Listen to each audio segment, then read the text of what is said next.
Internet is a little bit choppy. I'm just trying to reconnect to my second phone so I can read the messages.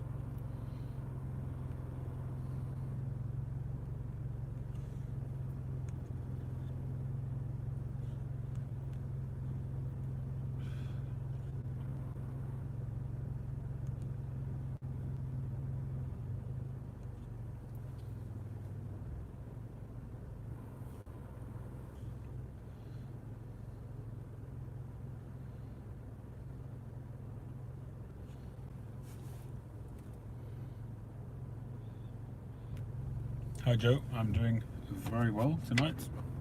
It's been really warm here in the UK, at least here where I am.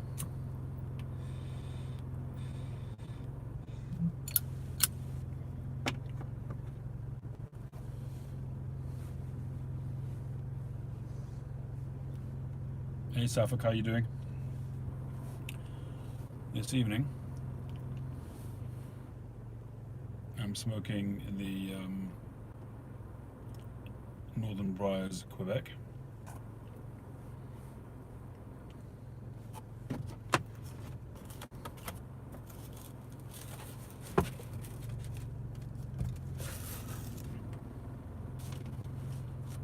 And in it, I don't know if you can see it, but I've got some special Virginia, which I got in my box from GQ Tobaccos yesterday. As some of you will know if you followed my last couple of videos, I've been seeking some aromatics with a nice aroma, which my family will appreciate a little bit more than the Virginias and Vapors that I smoke most of the time, and Latakias.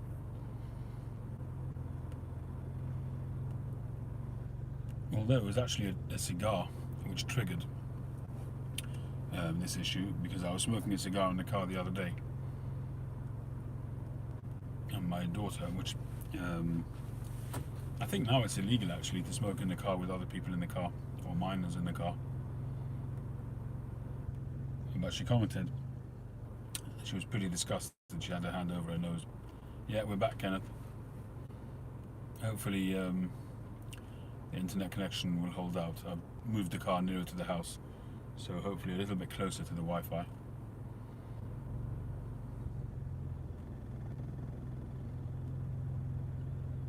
Anyhow, I put up a couple of posts up on Facebook to ask people for suggestions for aromatics to try.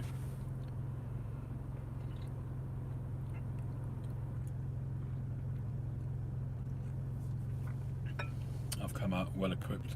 Nice big coffee. So amongst the tobaccos that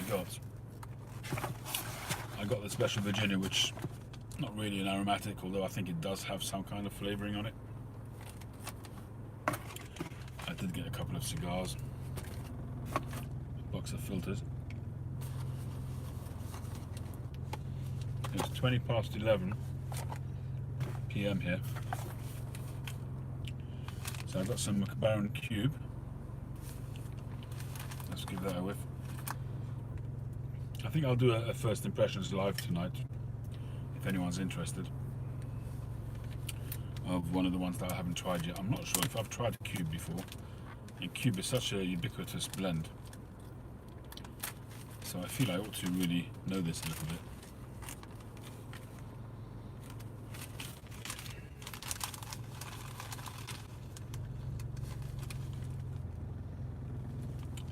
This Cube, the aroma is like a classic aromatic. It's got vanilla in there, like a toffee caramel kind of aroma. Yeah, I mean that's mostly what it tastes like, a nice buttery toffee. That's what the smell is like. Maybe a little bit of fruit in there as well, but mostly that toffee kind of aroma.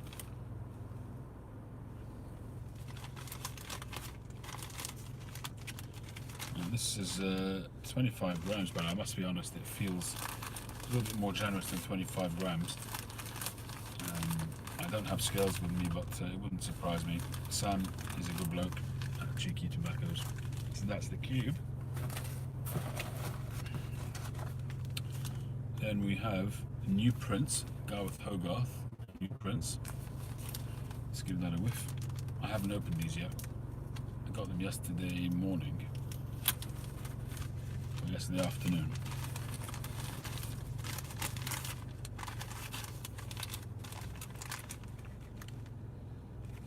Oh, hasn't got a very aromatic aroma.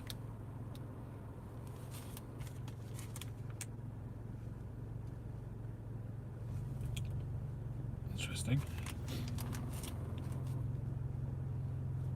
It's almost like a milder version of the cube. It's like it's got a bit of toffee, a bit of caramel, a little bit chocolatey, a little bit earthy maybe, a little bit farmyardy. It looks like it's got a lot of Virginias in there. It's a bit of a finer cut, almost a shag.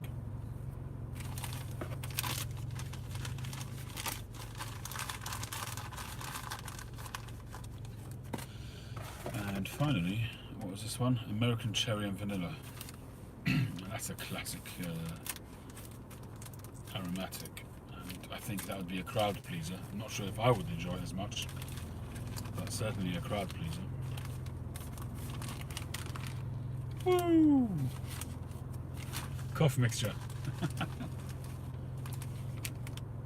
Oh my, that is a strong cherry aroma.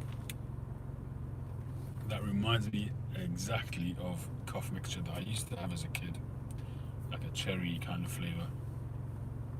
Good evening, Cole. How you doing? Oh wow, it's got such a strong, sweet aroma. Oh, that brings back so many memories. It's unbelievable. That's the Gareth Hogarth. So that's the cherry vanilla. So that one I think would definitely be one to smoke when I'm with the family. I am curious about the New Prince. At the moment I'm smoking some Special Virginia currently.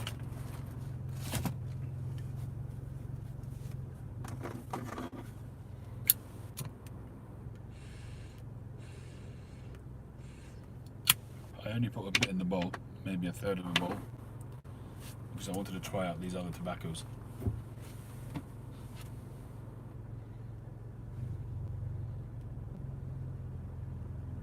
What's everybody else smoking so far tonight?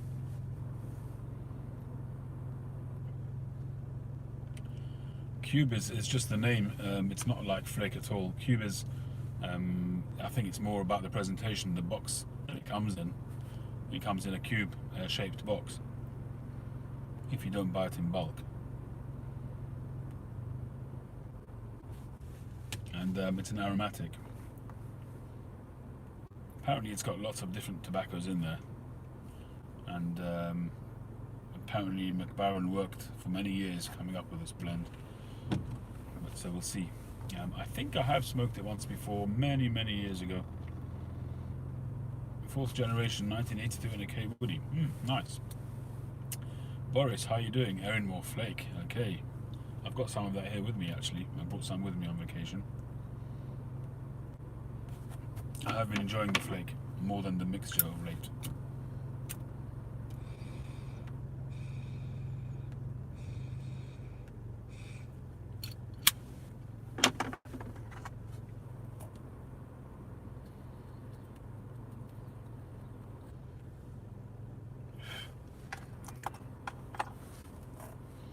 I don't know if you guys have smoked Special Virginia, but it's a very nice smoke.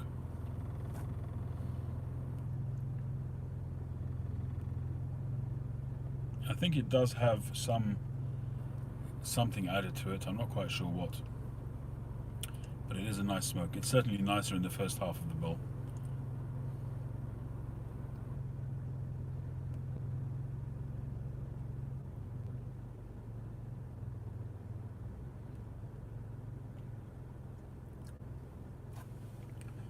I had a K Woody a while back, a flame grain K woody, which I sold, and I think that's probably one of the very few pipes. I wouldn't say I regretted selling it, but I wouldn't mind having it again. It wasn't a 9mm pipe or anything, which is probably why I sold it, but it was an exceptionally nice grain on that pipe.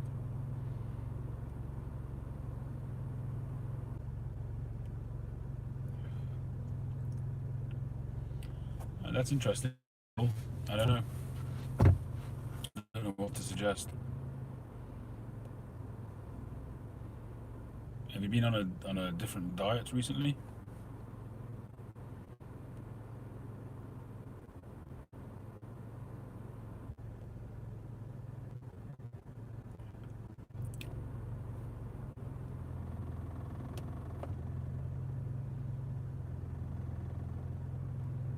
Which tobacco did you open, Cole?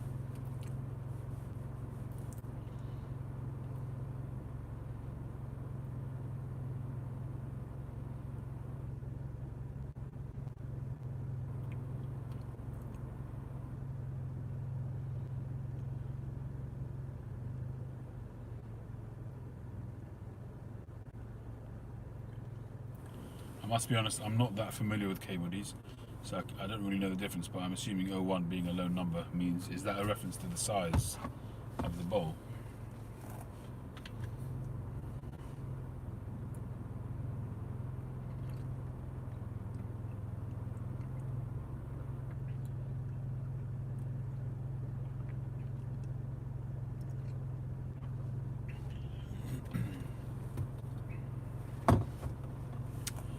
Squadron leader, right? I haven't been a big smoker of Squadron leader. I think I tried it just once. I didn't enjoy it and didn't revisit it, I must be honest. That was a long time ago. Could be I would like it now, but I've got enough tobaccos to be getting on with. The English tobaccos, the Latakia based tobaccos that I smoke now are mostly Northwoods. Ooh, excuse me. Northwoods from Boswell's and the new 1820 flake from Germain's.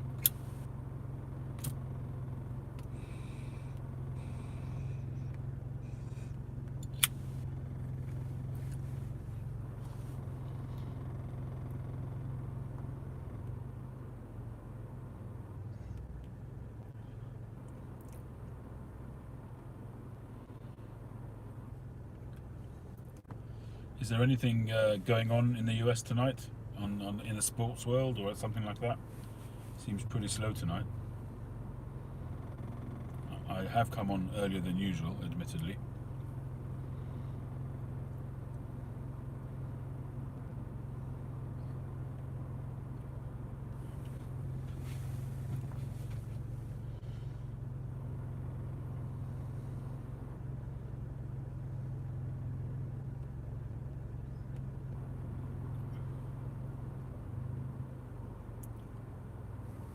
Not slow in the baseball world.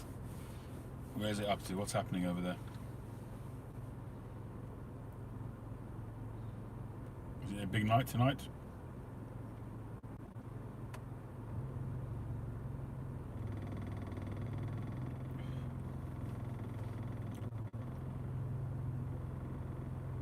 Mets fighting hard for a playoff. Okay.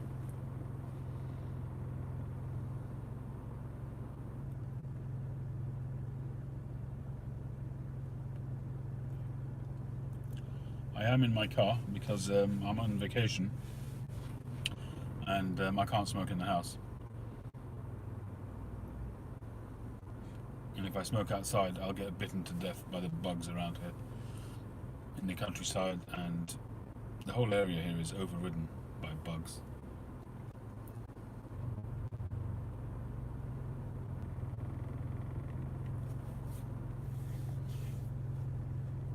I'm even sort of keeping only just one window open here in the car because I don't want to get inundated.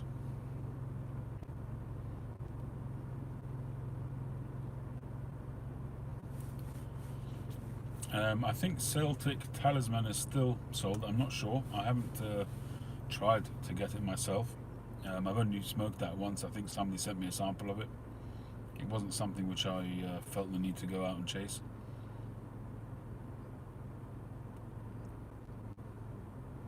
Is that Samuel Gareth? Yeah, I thought so. I assume it's still sold. I haven't heard that it stopped, but it doesn't mean that it hasn't. But I would assume it's still available.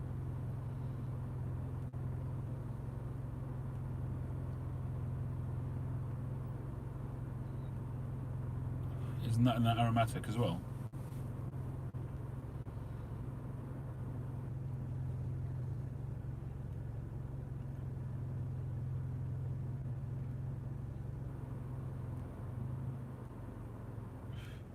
Well, I don't know if the smoke would keep the bugs away or not. I just wasn't going to take the chance.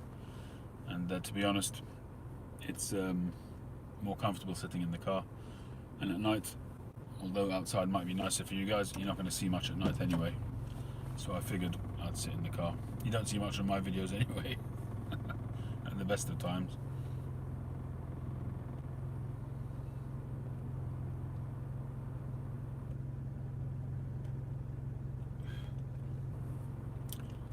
Have any of you guys smoked Special Virginia? I think it was originally made by Benson and Hedges, and if it still is, it's only a token name under, I would imagine it's either STG or McBaron, one of those.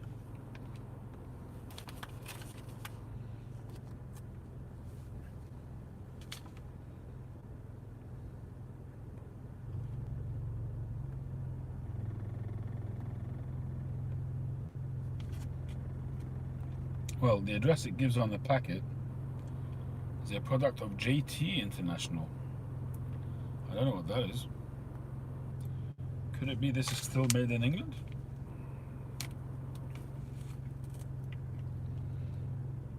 I think this used to be called Mellow Virginia.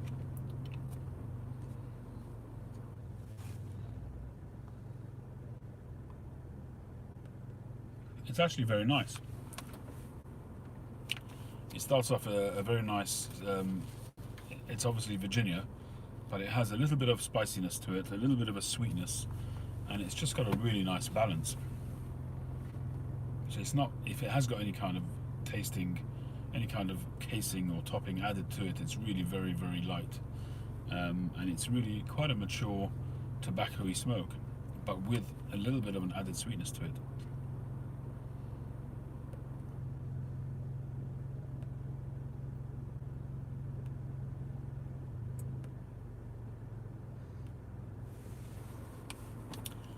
You know what, Boris, it's like that, you know, in the States, you have difficulty getting the English tobaccos. Here in England, it's almost impossible to buy the American tobaccos. It's the way it goes. And there's only a few sites in America that will send stuff overseas. And we're really, to be honest, we're really lucky to have them. You know, sites like Thornmuggins, Boswell's, Copper Joe's, and they will send the packages as best as possible to prevent us getting nabbed on the way. But you know, pipes and cigars, I think, and tobacco pipes will also send, not pipes and cigars, but tobaccopipes.com, I think will also send, but they declare them fully, so you're likely to get nabbed by customs.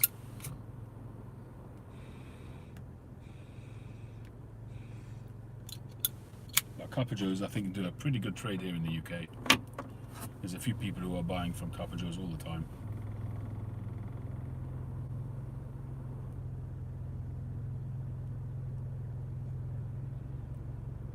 There's one guy here in particular in the UK who gets deliveries from them almost every week. Gets a lot of gold Esoterica bags.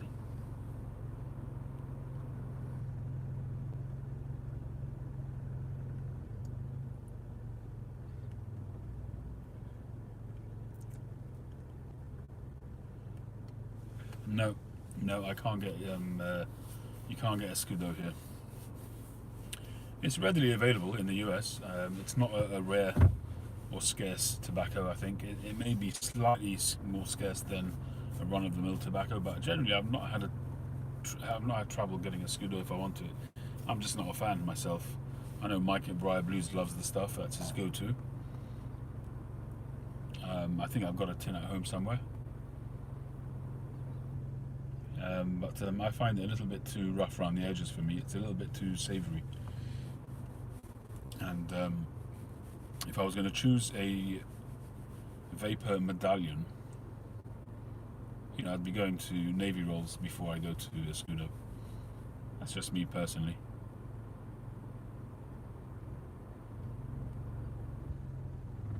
Even the Sheraton rolls was pretty good, even brand new, whilst it was still fresh.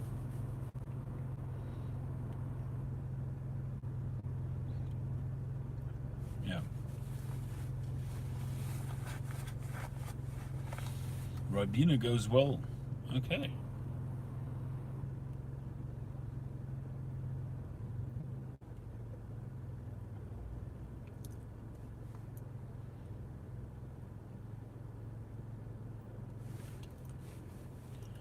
Cabby's Mixture. Okay. Cabby's Mixture is actually named after my good friend Bernard in the Pipe Club of London, our president of the club. And it's named after him because he's a cab driver. He's a black cab driver. And that's a really, I find it to be quite a full-on vapor. Really quite spicy, quite rich. And for me, I find it to be a little bit too full-on to be an all-day kind of smoke. I enjoy it from time to time, but I find it a little bit full-on for me. But it's a good smoke. It's a tasty tobacco. It's quite mouth-filling in terms of its fullness, for me anyway.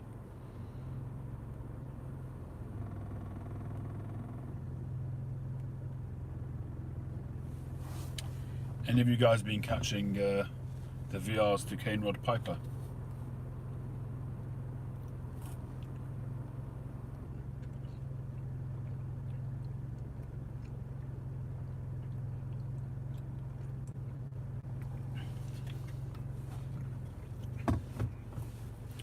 Well, if you go on to if you go on to Pipes and Tampers podcast, there's an interview there with Bernard, and he's led a very, very interesting and colourful life in connection with tobacco, with pipe smoking. He knows, his contact list is a list of who's who of the tobacco world. He knows everybody, and he's met everybody, and he's been everywhere. He goes to the Chinese. He goes to China, to Japan, to Germany, to Europe, to Italy for the pipe smoking competitions. He's really, completely committed to pipe smoking. And I guess as the president of the Pipe Club of London, he's something of an ambassador for the UK tobacco scene. And he's a lovely bloke, a really, really nice fellow. Got an unbelievable pipe collection. I think at the moment he's got over 4,000 pipes.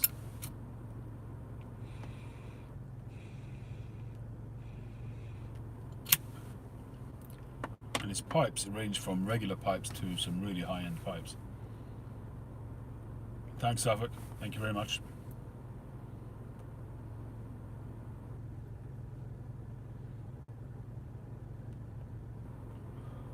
Yeah, 4,000.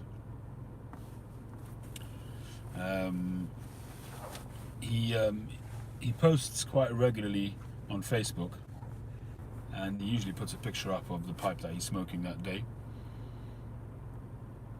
And as I say, you can see a range, going from the lower end all the way up. The last few days he's been championing some English carvers. He's had a Les Wood, a Fern Down, and he's had several old church pipes from Ashton pipes from Bill Taylor. He knew Bill Taylor personally. He's got a lot of his pipes.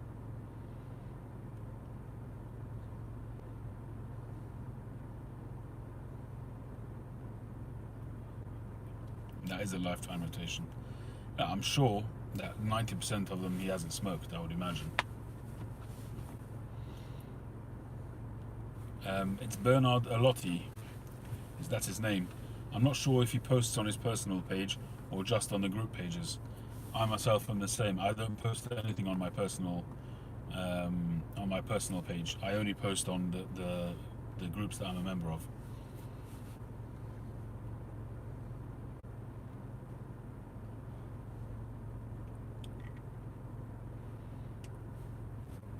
That's a good question, Cole. I don't know the answer to that right now.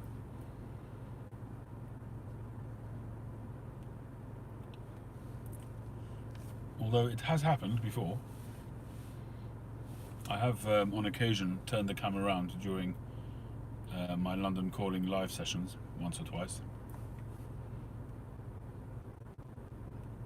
Whether those ones are still up on my feed or not, I don't remember if I took them down afterwards or not.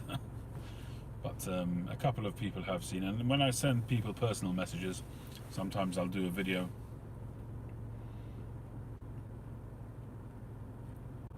Sometimes I'll do a video and do a personal screen video. If you guys knew Danny Shaw, who recently passed away, I used to send him videos all the time during his illness.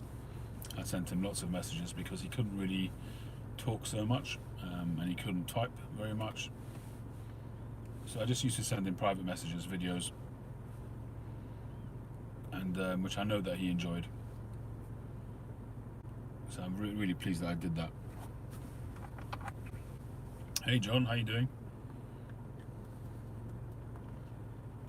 Here, Colt. There you go. You're getting an inch of my head. How about that? Is that all right?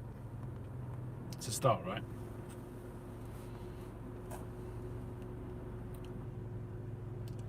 Yeah, absolutely, Andy. I don't buy from tobacco pipes. I did once, and never again. Well, I wouldn't say never again. Never say never.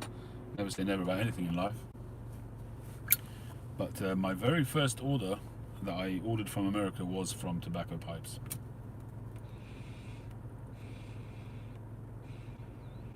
And at the time, I knew nothing about how these things work. And I just took the risk, took a punt. That was the time when I ordered some Cult Blood Red Moon, which was inspired by Jay of the Dagners, who were a big inspiration, I must say, and they were a big inspiration in my tobacco pipe hobby sort of connection. They don't post very much anymore, but they used to post some lovely chat videos with mostly with him and his dad, with Jason and Jay, and then later on with his girlfriend. I've forgotten her name now. So they were a big inspiration in the beginning for me in terms of understanding tobacco, getting to know the different pipe companies, getting to know different tobaccos. I think Northwoods, my original connection with Northwoods came from them. Hi Mike, how you doing? So I think they were my original inspiration, and I remember watching Jason from way before he started Dagner Pipes, when he was working in a factory.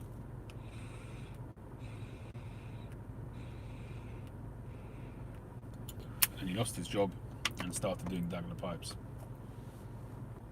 Oh, cheers, Mike. I don't even remember what it was now. What was it?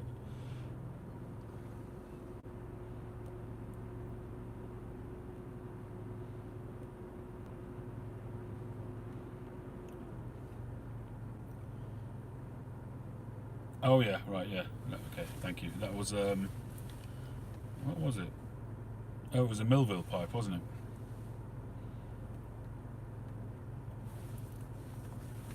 It's funny how things, do a circuit around the world. Millville pipes were made by a guy in one of the. He used to sell his pipes in one of the markets in central London. Interesting story of that, how that came to an end.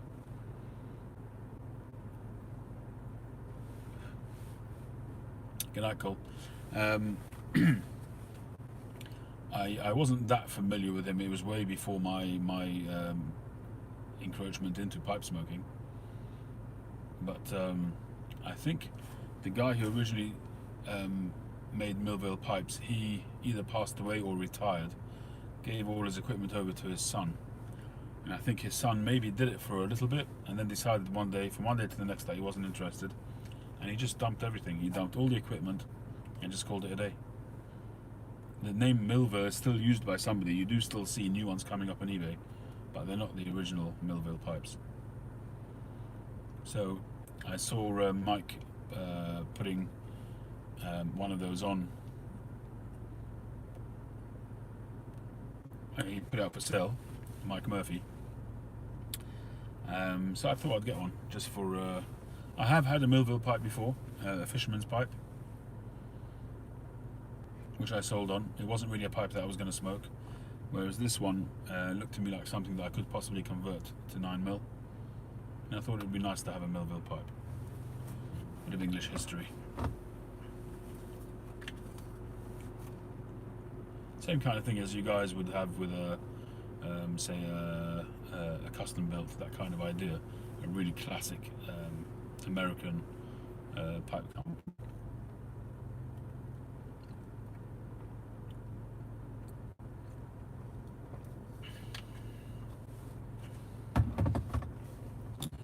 I use filters. I use 9mm filters.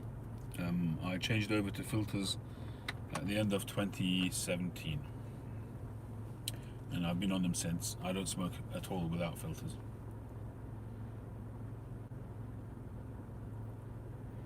Although in the last couple of weeks I've by mistake smoked a couple of bowls without a filter, you know, forgetting to put one in, and I managed okay. But I could tell the difference. In actual fact, I find that when I smoke without a filter, I don't enjoy the tobacco as much, which is really interesting, because you'd expect that if you smoke without a filter that you get a fuller flavour. But for me it was the opposite. I found it harsh and very harsh, yeah, harsh is the word. The reason why I changed over was because I was struggling with tongue bite in a way which was very close to stopping me smoking a pipe. In 2017 I smoked mostly cigars because of that. I literally went for months with hardly smoking a pipe. I don't recall why I tried with a filter. Maybe somebody suggested it. I don't remember what happened, but it was a light bulb moment. I smoked a pipe with a filter, and then I started smoking tobaccos which I would never have considered smoking, Virginia heavy tobaccos, which I could never get anywhere near. If I smoked, I remember when I first started smoking a pipe, I bought some McBaron's Scottish mixture. I smoked that, and within 3 or 4 draws my tongue was on fire. And now with a filter I could literally smoke any tobacco, literally any tobacco, without any kind of issue at all in respect of tongue bite. Now there are people that say that if you get really high-end pipes, you know, where the cost is justified because of the mechanics of the pipe, that you won't get tongue bite because of the way the smoke. I mean, I've been watching quite a few videos recently about the lengths people go when they make the pipes to make the internal sort of journey of the smoke as smooth as possible.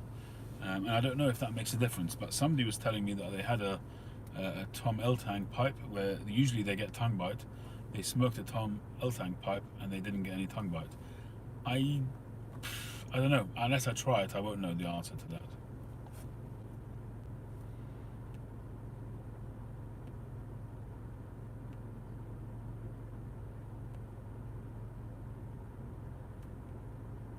Well, kind of, if you don't have a need for it, if you don't suffer with tongue bite, then why?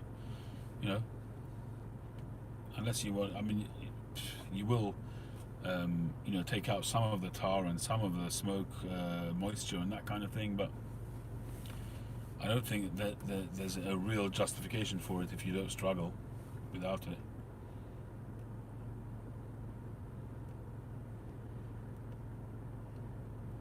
Well, in the States, you've either got the Savinelli 6mm filters or you've got the paper Dr. Gravo type filters, which you might put in the Missouri Meerschaums, that kind of thing.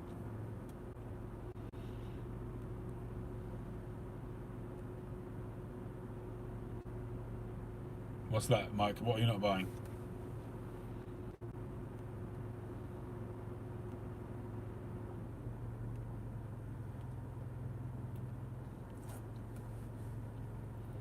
But you think it is beneficial to smoke a filter even if you don't struggle with tongue bite, or you're not buying that Americans mostly smoke 6mm filters?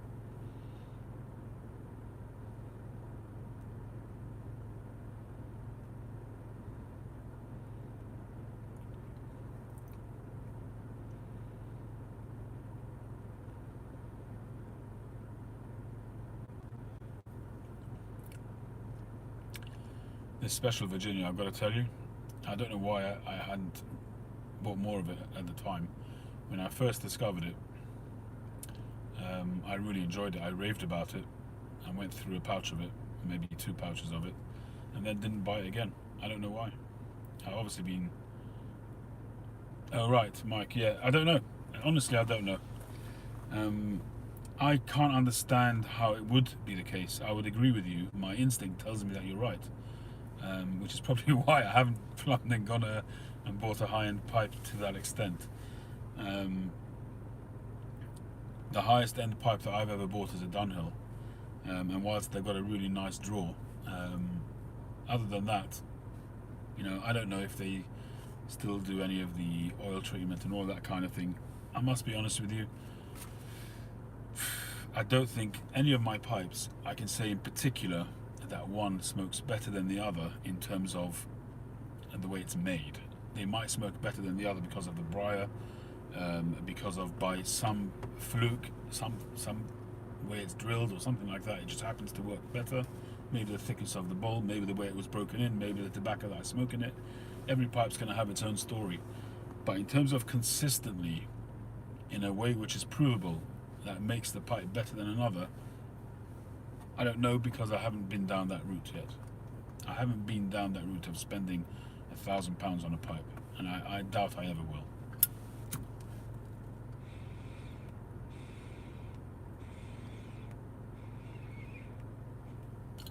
The pipe that I really would like to get, but I just can't bring myself to spend that kind of money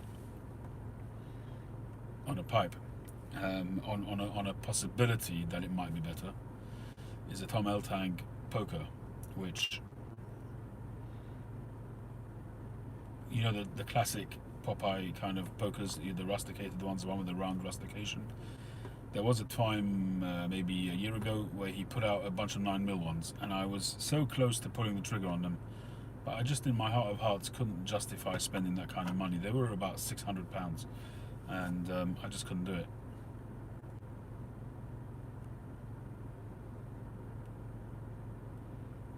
But I have seen videos of people, the lengths that they go to create, a smooth, everything is sort of quite scientific. They claim, if you read the articles in Pipes and Tobacco magazine, the late Pipes and Tobacco magazine,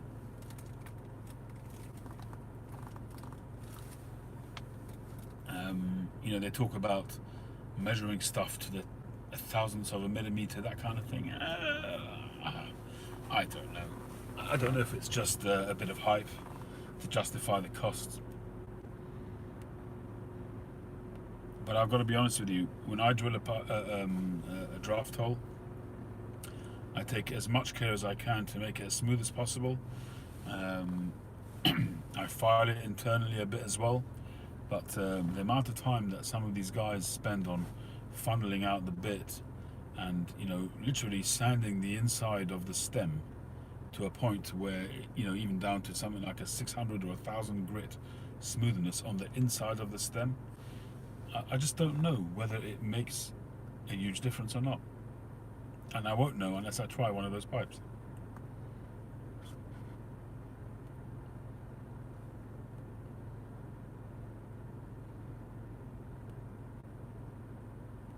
But I do like just the way the Tom Eltang poker looks. I like his rustication. I like his staining. His high contrast staining is really nice. It's got a good colouring to it. It's all things which I want to try in the future. Alright, so that Special Virginia is pretty much done. So I've got this bunch of aromatics to try. And I'm curious to try this new Prince from GQ Tobaccos. It's a Garth Hogarth tobacco. As I said earlier on, I bought a bunch of aromatics, so I can smoke it here on vacation when I'm around my family. So I'm going to give that a try now.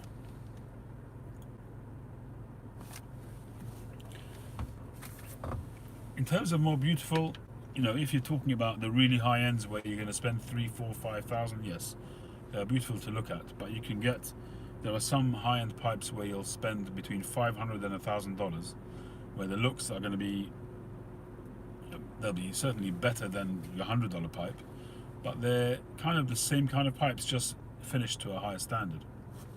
And that's kind of what I'm striving to do with my pipes. I'm still very early on, obviously, but I'm striving to make some, although I've made a few freehands, but I'm really now trying to push my abilities and my skill level with more classic shaped pipes. So recently I've been doing billiards, Canadians, that kind of thing, which is really where I want to go, and maybe sort of carve out a little niche myself, with the long thin stems, which is it's not a new thing. Lady Briar's been doing that, like the pencil shanks, which are phenomenal. I don't think I'm going to get to that for a while, but just to perfect some classic pipes, it's really what I want to do.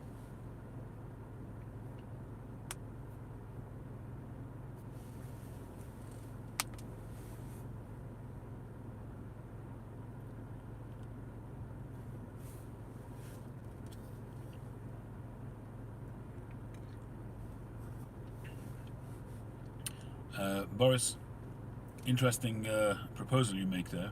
I'm not sure there'll be any difference. I've never noticed any difference between a pipe that's got some fills and a pipe that doesn't have any fills.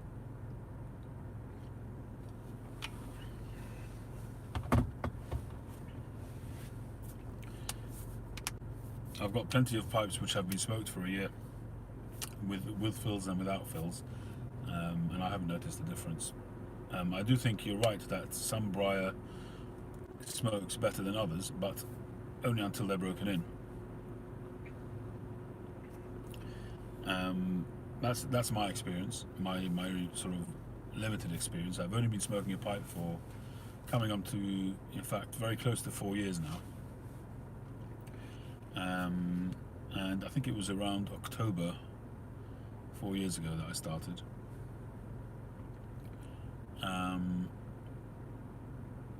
What I've noticed is that some pipes, some briar, the wood flavor that you get, the new wood, sort of a little bit of a bitter kind of flavor when you're smoking new briar, that can take quite a bit of time to get rid of in some pipes, and in some pipes, literally after 1 or 2 smokes, it's flavorful. You don't have that wood taste anymore.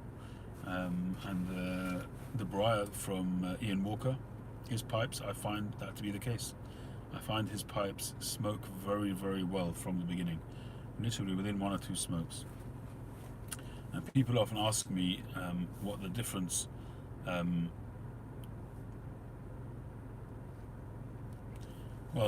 terms of absorbing moisture, Boris, I think that to some extent will have can be affected by the grain. If you have some pipes, especially those which are rusticated, some of them will be rusticated because the person set out to make a rusticated pipe. But I think in most cases, most pipe carvers, artisan pipe carvers, will always set out to make the best possible pipe that they can.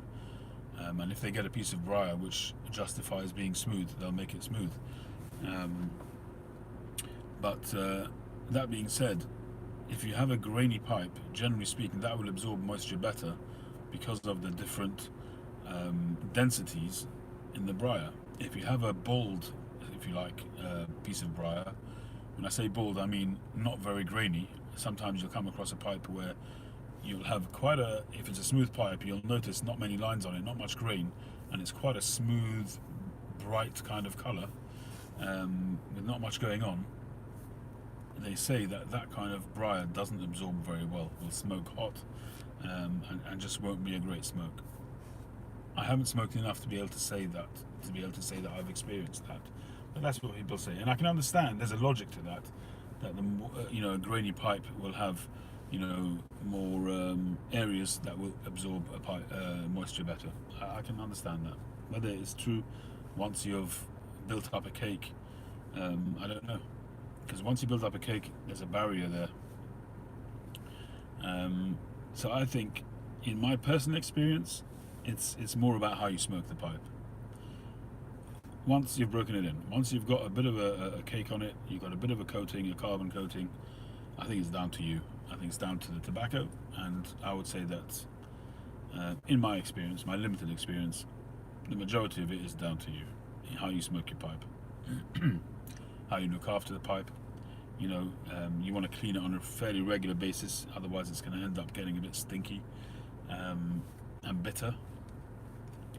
But how you smoke it, how quickly you puff, your cadence, how you dry out your tobacco, I think all of that is going to have a much greater effect on the quality of smoke than the briar itself. The curing of the briar, there has to be a baseline. There has to be high ron. There has to be a baseline. If you're going to get a fresh piece of briar, which has just been harvested, and you make it into a pipe, that's not going to smoke well, because it's going to be full of all the rubbish that's in the briar, all the tannins, all the moisture, and everything that's in there, which needs to come out, which needs to be leached out. And that's where all the oil treatments and the curing treatments, which used to be done on pipes, that was designed in order to stabilize the briar, if you like. But when I buy briar, for instance, online, whether it's from Greece or America or here, or in Italy, they tell you on the website, our briar is 100 years old, or it's 30 years old. I don't know. Maybe it is. But I think, for the most part, most carvers that I see online, when they buy the briar in, it'll sit on the shelf maybe for a year or two, and that's it. That's the time they give it to dry out fully. Obviously, with the age that it's been before they got it. But curing, I think, is almost a thing of the past. Oil curing and that kind of thing. There are still, the odd exception, but I think the vast majority of pipe companies and pipe artisan carvers, I think it's almost a thing of the past. I don't think Dunhill do it anymore, and they were quite famous for it. They say that Jimmy Craig still does it for Ashton pipes. Bill Taylor was quite famous for it. He was quite well known for it. He was quite well known for having quite a nice nutty flavour, but even he said that only lasted for the first few bowls. But I think curing is a thing of the past for the most part. It would be something interesting to try,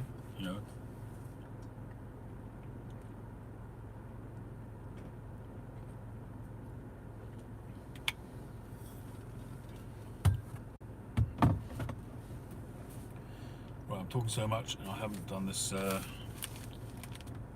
initial try of this new Prince. Any of you guys tried this tobacco?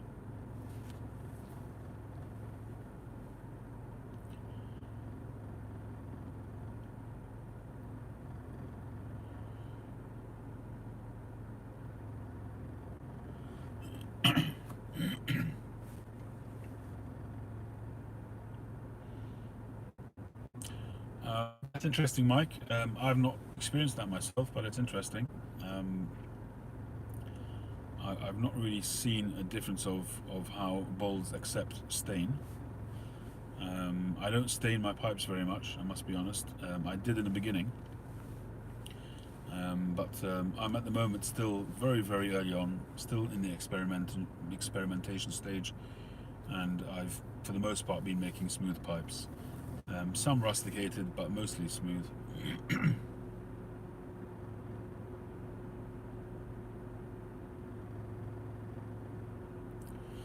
The Edwards pipes that I've had have actually smoked very well. I bought an Edwards pipe from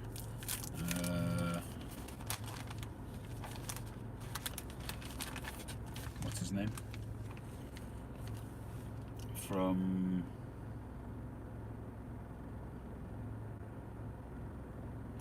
not really carving that much anymore. What's his name?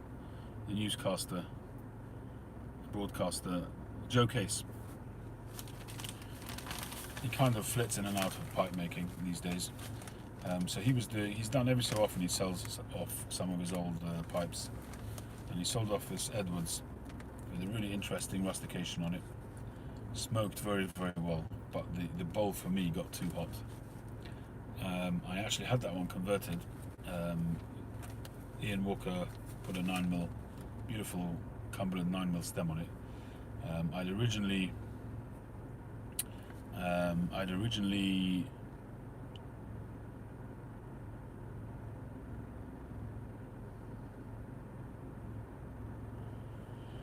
what am I trying to say? My brain has gone to sleep.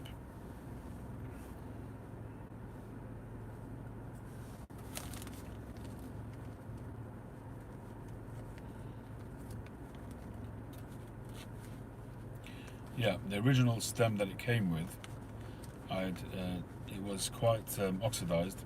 I polished it up, got to a beautiful black mirror finish, and within a day it was brown again. And I did that a few times, and no, it wasn't that Canadian. I think the stem on that one would have been too thin to convert. It was a bent pipe, a bent Dublin, which was rusticated, very heavily rusticated, a light brown pipe. It smoked very well, but it did get very hot. So I had because it was oxidized and it wouldn't polish up, I had a new stem made, and I got Ian Walker to make me a beautiful Cumberland stem, 9mm, but I did sell it in the end. But it smoked very well, but it got very hot. It was Grecian briar, but it smoked very well. Alright, so I'm smoking now. I'm about to light up this new Prince, and I'm going to smoke it in this pipe, my own LCS pipe, a Rhodesian, which I made.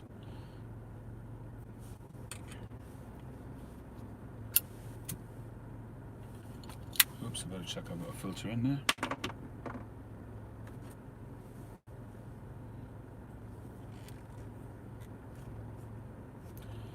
Mike, I get what you were saying now in terms of the stain. You're absolutely right. They do, in order to get the contrast stain, it has to absorb. That's something which I do need to try out, because I have done it once or twice, but I haven't left it for long enough to fully absorb, and I didn't get much of a contrast on it. So that's something I want to try as well.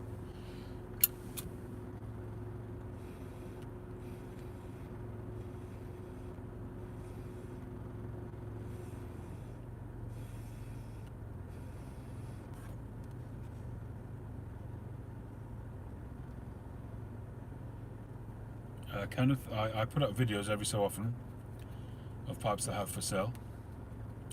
I have a sale video up on my channel right now. It's about 3 videos back, and in the description down below you'll see a listing of the pipes with the prices and the ones which are sold and the ones which are available.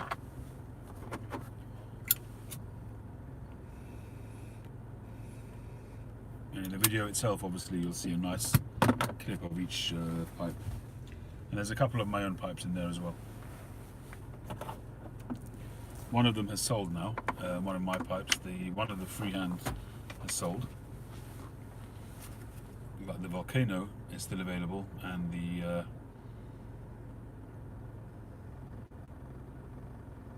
Dublin type one is also still available.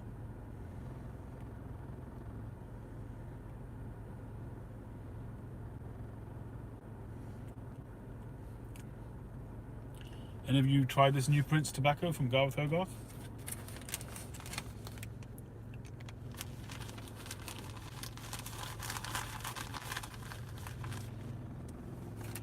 I'm not getting much of a flavour through yet. I think Tim, Wolf Valley Boy, said that he's tried it and he got like a gingerbread flavour from this.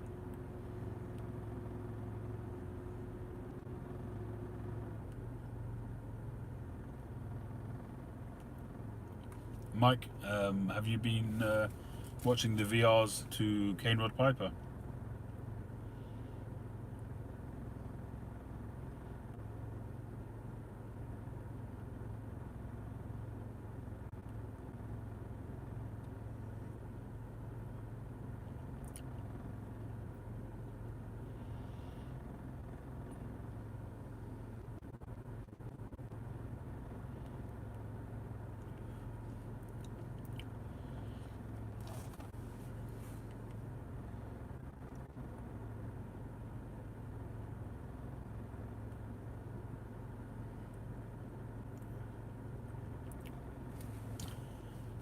Thank you, Mike. I appreciate that.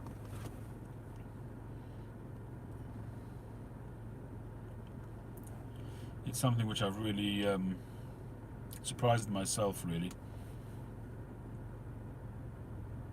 But it's enjoyable. It's like everything in life, I guess. It has its ups and downs. It can be challenging, can be frustrating.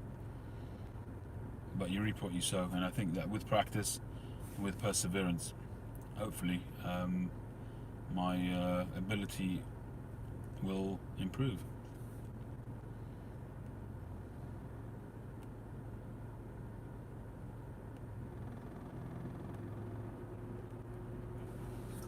Well, he's put out a video, Cane Rod. Hey Tree, how you doing? He's put out a video. He's got a new spot on his channel about religion, about God. I thought it would be something that you'd be interested in. He was saying that there's so many people on the YTPC who are religious, and of course there's plenty of people who are not religious and will get turned off by it, and you know, you can just move on and go to another video. But he thought it would be an interesting exchange to have, because he's heard people make reference to their belief, and he feels that there's people who want to talk about it. Yardism did a response, quite a lot of responses already, but he did one as well, and he said the same thing, that he feels that it's something which has been bubbling under the surface that people want to talk about. But I think a lot of people on their YTPC channel, they want to keep it YTPC. I've certainly started it that way, although I do make reference every so often to things that I say that I won't, such as religion and politics, but generally speaking, it's really focused on tobacco. And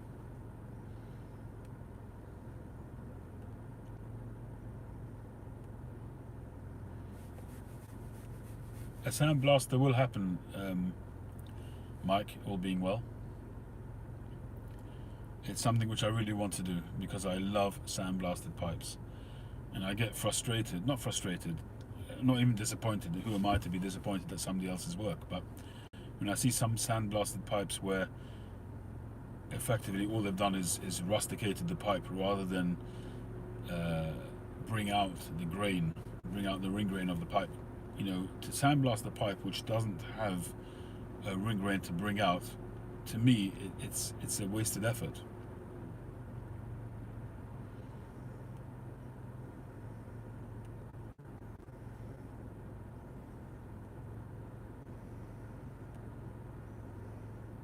Yeah, absolutely, Kenneth. That's really what I've tried to keep to for the most part on my channel. But I think he has a point. I think a lot of people, you know, do want to talk about it. Whether or not it's going to backfire on him or not, I don't know. Because I personally, despite the fact that I'm a deeply religious person, I wouldn't want the YTPC to be overrun with a religious talk, because I think it will fracture the raison d'etre of the YTPC. And I'm all for a great religious discussion. I do have them if people ask me questions about it in my live chats, but in my recorded videos, generally speaking, unless it's a VR, I don't generally get into it.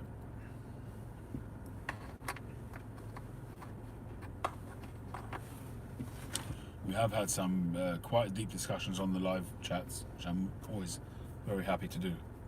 But as I say, on the sort of strictly recorded content-based videos, those are usually first impressions or just something about my pipe journey or cigars.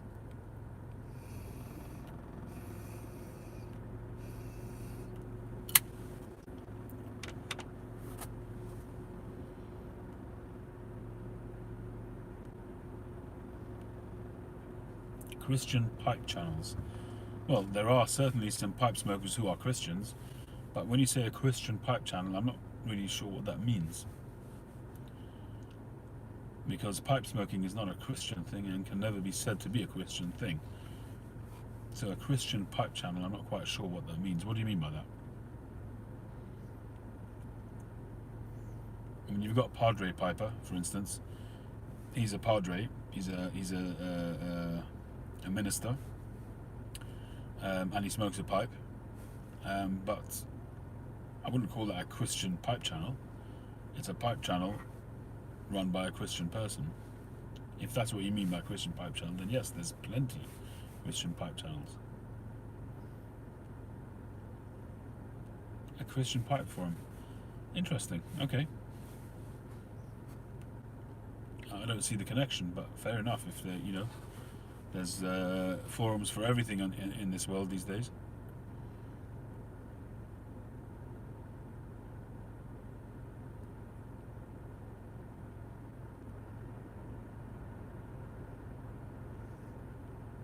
What is the connection between the faith and the pipe?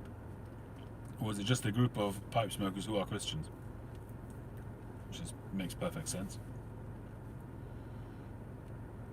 Perhaps I'm reading too much into it, I think. It's a Christian pipe channel, okay.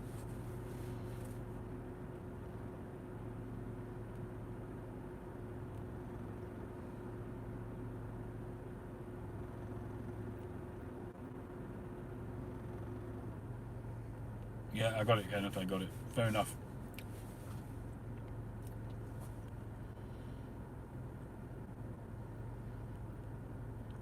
Well, this new Prince, not a particular tobacco that blows me over.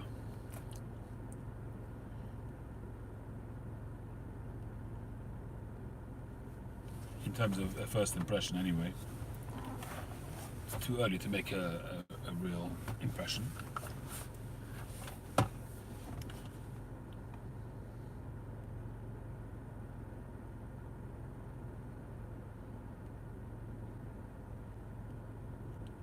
Well, tomorrow, I think we're going to head to the beach. We were going to go to the race course, but I think we're not going to do that. Am I enjoying this tobacco? Not especially. It's okay, it's not offensive or anything like that. But I'll smoke it a bit further down and see if it develops at all.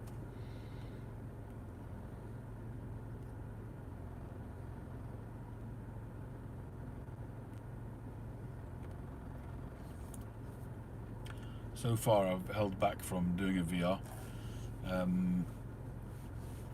to cane rod. I need to just think about it, whether it's something I want to get involved in, and if I do, I want to give it the thought that it deserves before just ploughing ahead. Hey Josh, how you doing?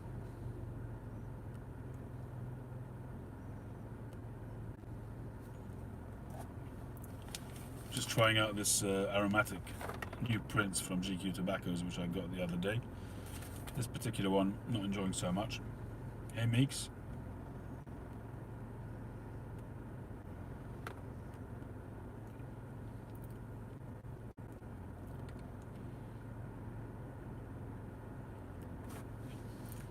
In actual fact, I think I'm gonna dump the rest of this bowl.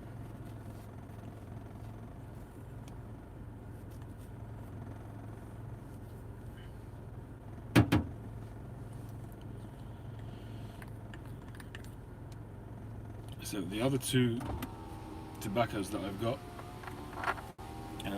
one of them is Cube, and the other one is Garth Hogarth Cherry Vanilla, which in terms of the pouch aroma is very, very much like a cherry based cough mixture that I used to have as a kid.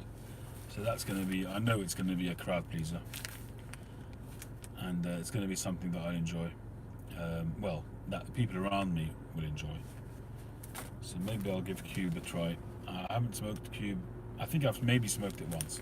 This is Cube Silver, and also has a very nice, pleasant aroma.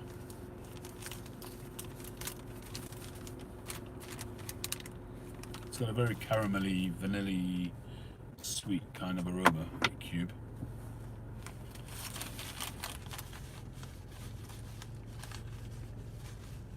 It looks like it's got Virginia, Burley and Cavendish in it. I don't know what else it's got in there. And I haven't dried it out, so we'll see how we go. We'll put a little bit in the bowl.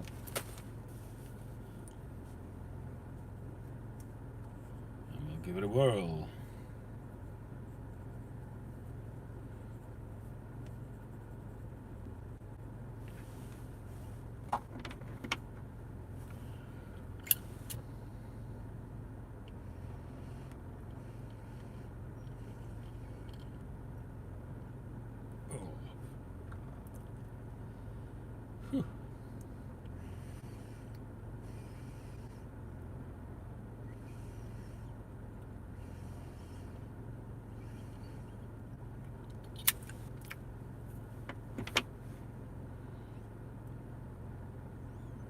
Hey Tony.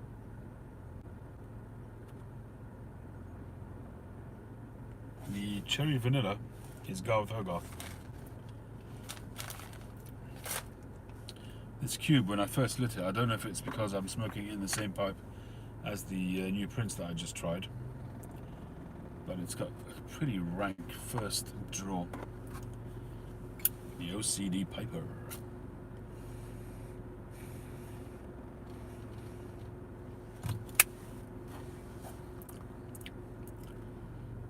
There's something about this which I don't get on with.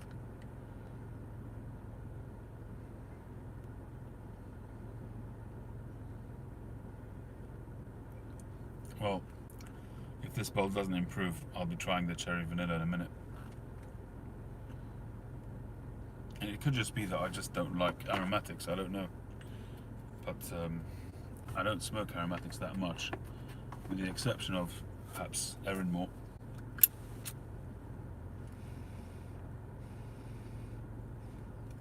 Which, as I always say, could also be because it's pretty damp as well. I always say that Erinmore is a aromatic trying to be a pure Virginia.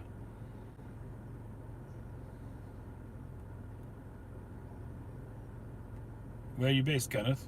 Which part of the world are you in? Did you say you're in New York, was it?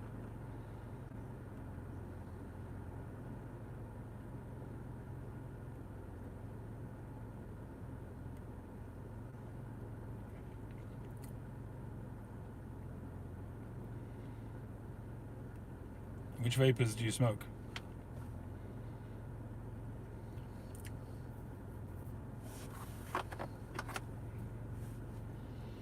I don't know what that means. Upstate, downstate. Doesn't mean anything to me, I'm afraid. I'm not familiar with New York very much. Been there twice. But nothing that I would remember.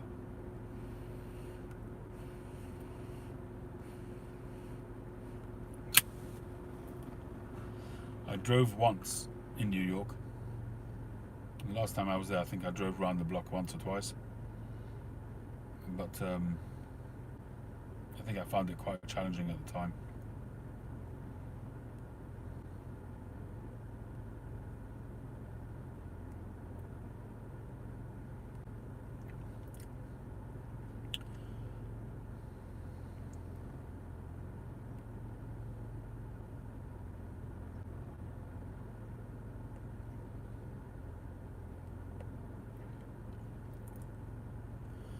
Yeah, I mean, in New York you should have no trouble finding a decent cherry vanilla.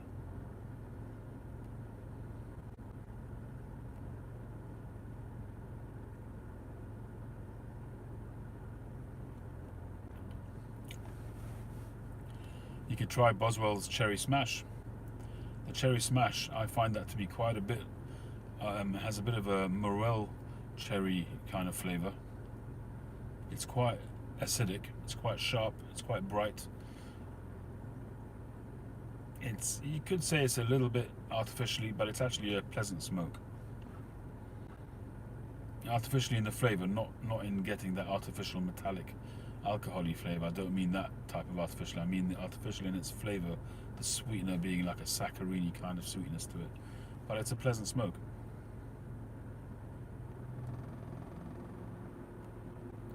Boswell's Cupcake is a nice smoke, it's a nice aromatic. It's actually a very pleasant smoke. I haven't smoked it in a while.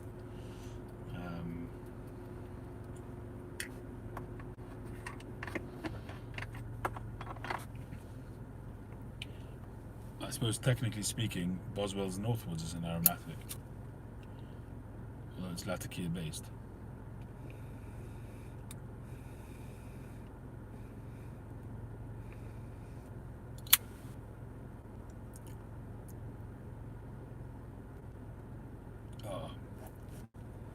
I'm not liking this cube at all. There's something in the flavor profile, I don't know what it is, but it's making me retch, which is, I don't recall ever having that with a tobacco.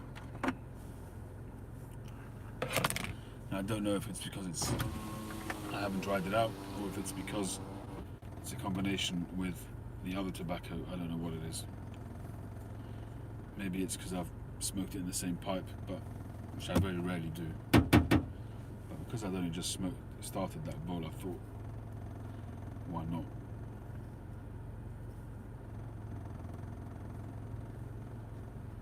I am dumping it. It is gross. Which I'm a bit surprised, because Cube is a world famous tobacco.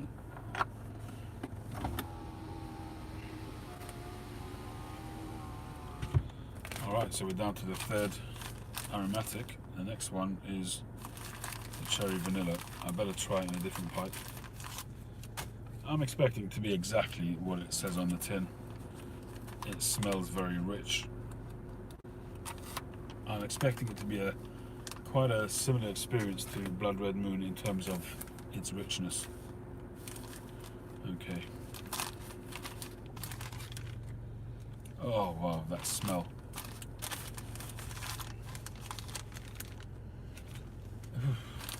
That really does remind me of cough mixture.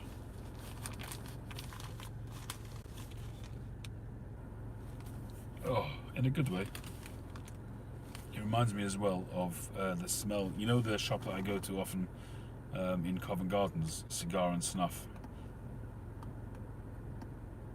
The aromas in that shop are really quite heady. Very sweet, sickly sweet. With a combination of all the different tobaccos they've got there, mostly aromatics. It kind of reminds me of that as well. But this cherry vanilla could ghost, I guess, in the pipe if it's smoked often enough. I'm gonna try in the Escorti.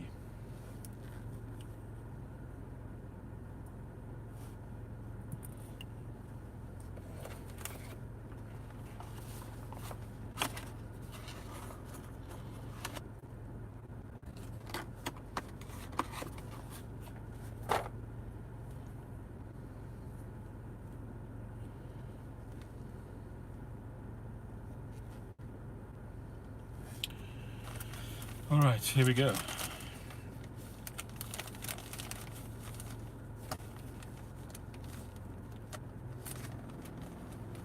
This is also a little bit goopy. It's a bit sticky. Made by Garth Hogarth. It's American Cherry Vanilla.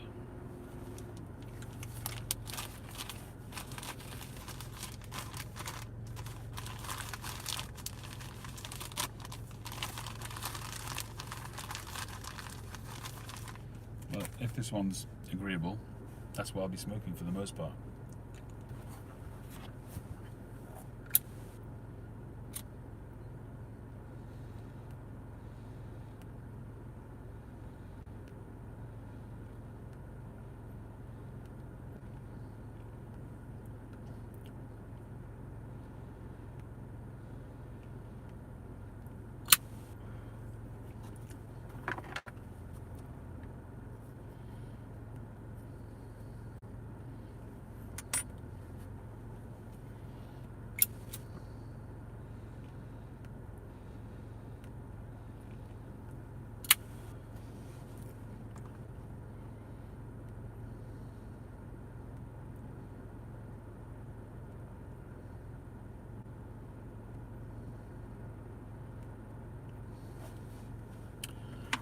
I'm sure some people will be able to tell you about Deer Tongue. I haven't really smoked anything, not that I've been aware of, with Deer Tongue. I know some blends do have it, but not something I'm familiar with.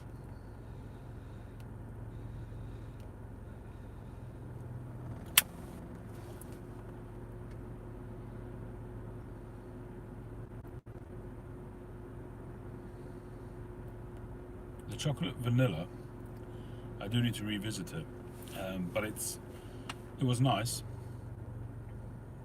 as I recall.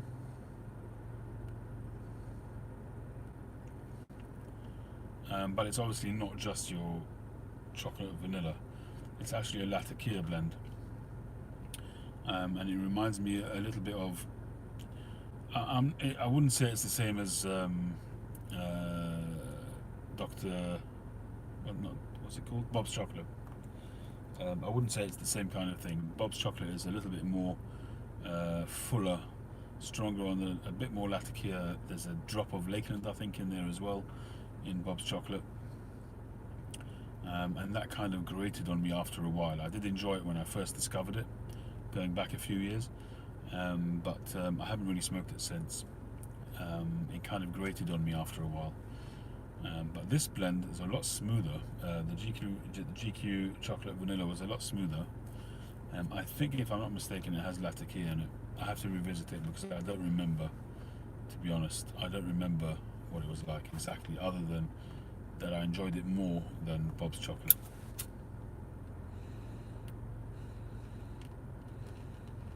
Which on paper I thought it was going to be very similar to.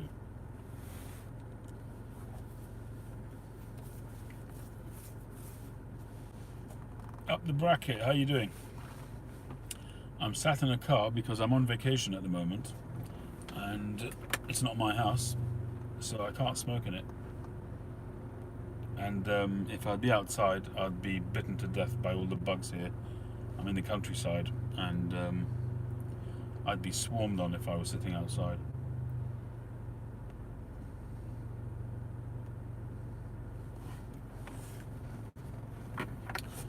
So the chocolate vanilla, the cherry vanilla, Gareth Hogarth, is okay. It's got similarities to Blood Red Moon. Not as rich, not as chocolatey.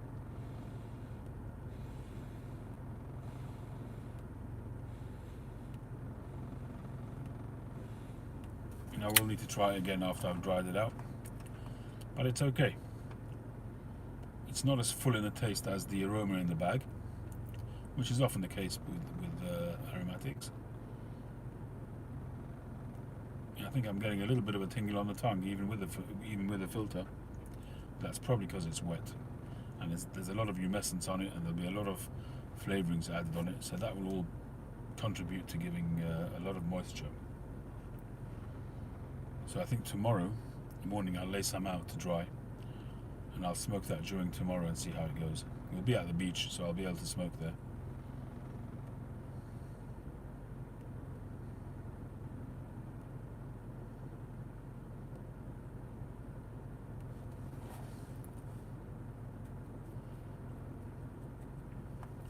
But it has the makings of quite a pleasant smoke, even though it's aromatic, and quite a sort of goopy kind of aromatic.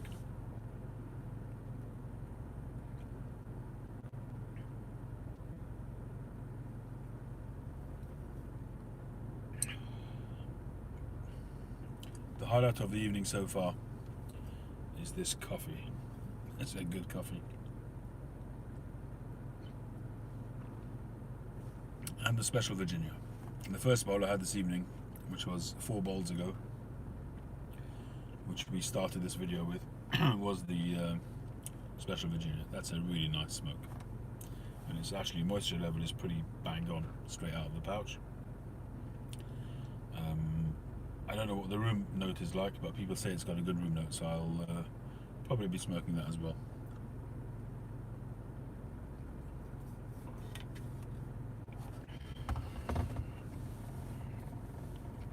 I managed to pick up some fuel for the Zippo. It's not Zippo fuel, it's made by Swan, as in Swan Vesta matches, same firm. And some people say that the Swan has more of a petrol-y flavour when you smoke compared to the Zippo, but I'm actually finding I won't say the reverse, but I'm really not detecting any bad taste on this particular fuel.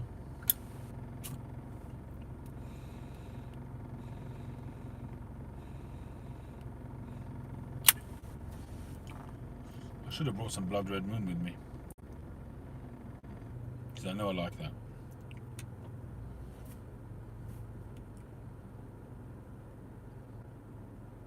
There was a time now I was smoking that all the time. My Savinelli 606, the St Nick pipe, Christmas pipe from 20. I think it was either 2015 or 2016. I'm not sure.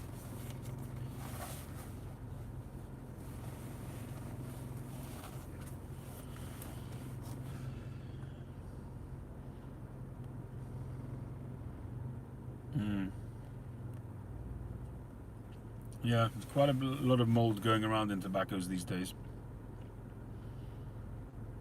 For Virginia, it smoked very well though. I removed the mold, and I did smoke the rest of it, and it was very good. It's a really nice tobacco. It's economic. The Amphora range is actually very, very good. I think they've come out now with Kentucky as well. They came out with a Burley, which I haven't tried. I'm not a fan of Burley really.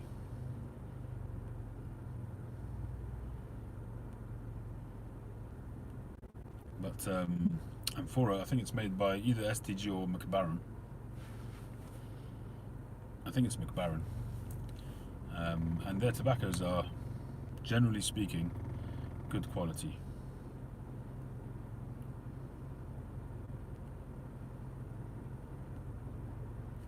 Well, Germain's tobaccos lately certainly have been quite mouldy. I think the more recent issues have been too moist.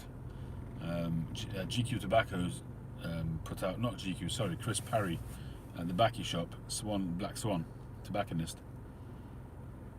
He put out a post on Facebook last week, or this week, saying that anybody that's bought the new 1820 flake with the mold on it can return it. And in fact, from any of the retailers, if they got any moldy 1820 or any of the Germains, they can send it back and it will be replaced. I actually did a trade with somebody in Austria recently. I sent them a couple of pouches of Germains and they opened it and it was moldy. I felt very guilty. I told them to send it back to me, but obviously it wasn't too moldy because they've managed to jar it up. But it certainly seems to be a bit of an issue.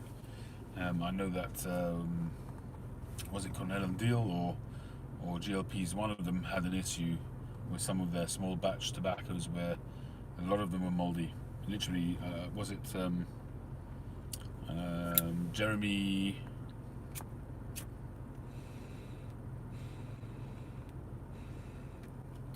Can't remember his surname, but he had bought a load of small batch tobacco and he had to open them all up and they were all moldy. Had to send them all back. Jeremy Larson, a couple of years back.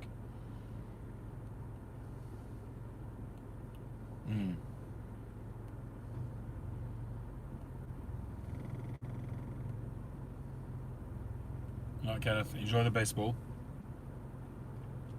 Thanks for joining.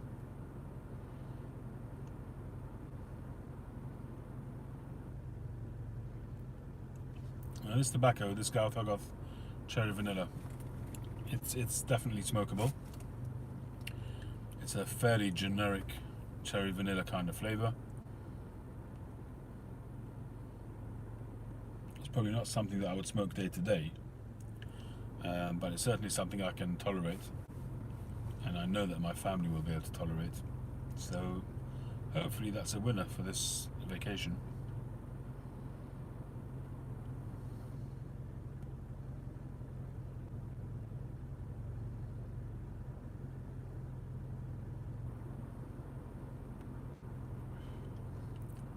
Yeah, I've seen quite a few posts of people talking about the mold that they've had in the C&D tobaccos. And truth be told, you can't really blame them. They're putting out thousands of tins, and you're going to get some areas where they're going to get some batches which have got mold spores in them. They wouldn't necessarily see them while they're processing them because they're mixing them and tumbling them and sort of moving them around all the time. But it's only when they get a chance to settle down and the spores can spread and grow that you actually get to see it. But it's certainly something which I hope they take into account and modify their processing to try and keep that to a minimum.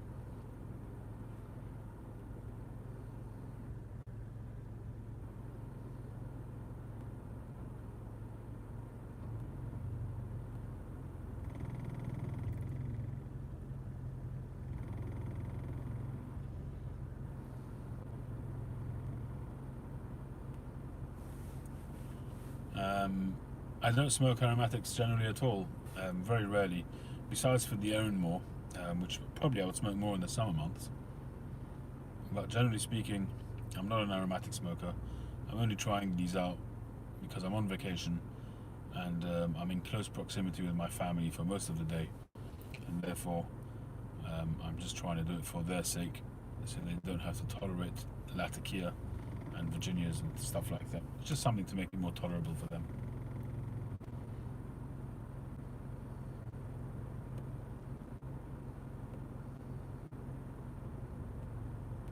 Was it you that I saw with a post on IG with about 30 tins?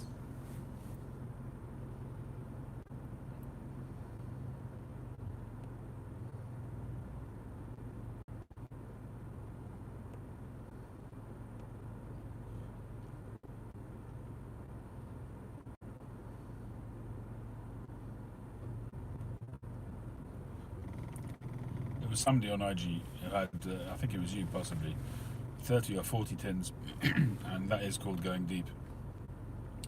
I hope it's as good as people are making out. Quite a few people have 25. Right. Some people have said they didn't like it. Is this the one which is a shag, really thin sort of ribbon shag kind of cut?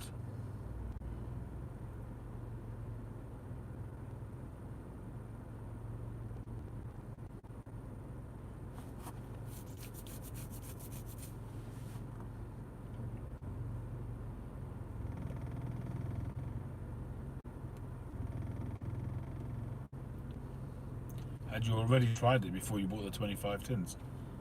Or you just decided to go for it? You're right, Ron. It is penny farthing. Sorry. Yeah, I'm mixing them up.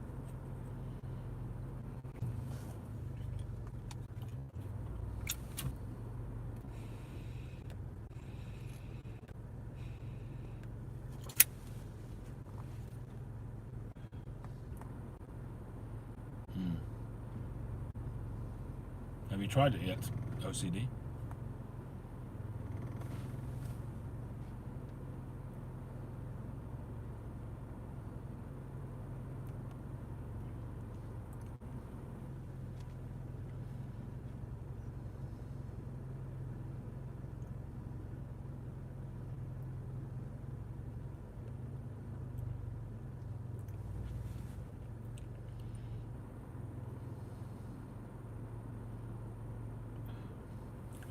Oh, we just had a baby. Congratulations. I'm past that stage now, I think. Although technically, still possible. Haven't tied a knot in it yet. But I think we're past it. We're now down to grandchildren. And I've got my daughter and son-in-law here with us on vacation with a baby. And he's very sweet. He's coming up to 5 months old now. And getting a lot more responsive. So it's good fun. Very sweet. Number 3 and you're done. Good for you.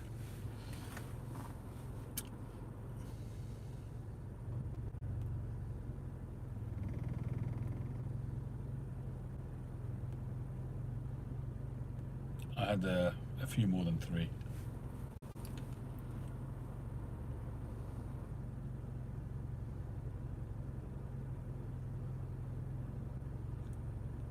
What's that, Josh? Vig? or new tobacco type abbreviation. I'm lost. I'm not with you there, Josh.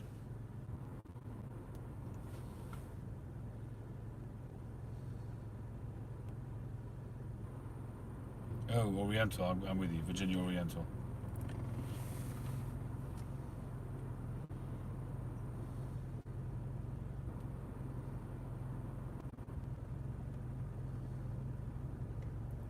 Yeah, Vigor certainly has a ring to it.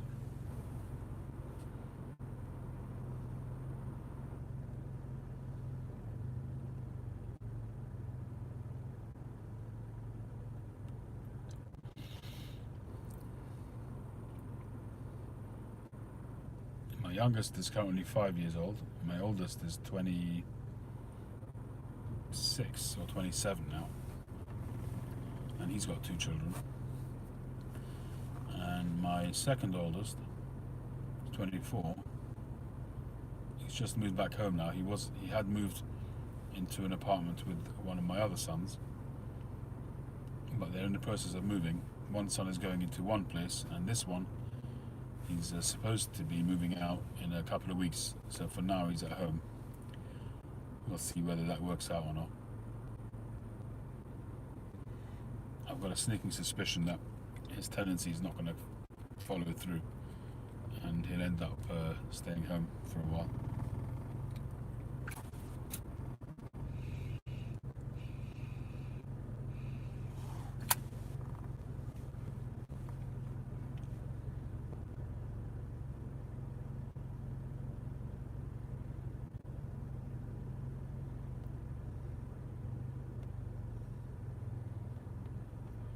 Alright, you guys. It's been a very pleasant chat. Thank you very much for joining. I think I'm going to call it a night for now. It's 10 to 1. Had a bit of an earlier start this evening. So I'm going to catch up on some videos.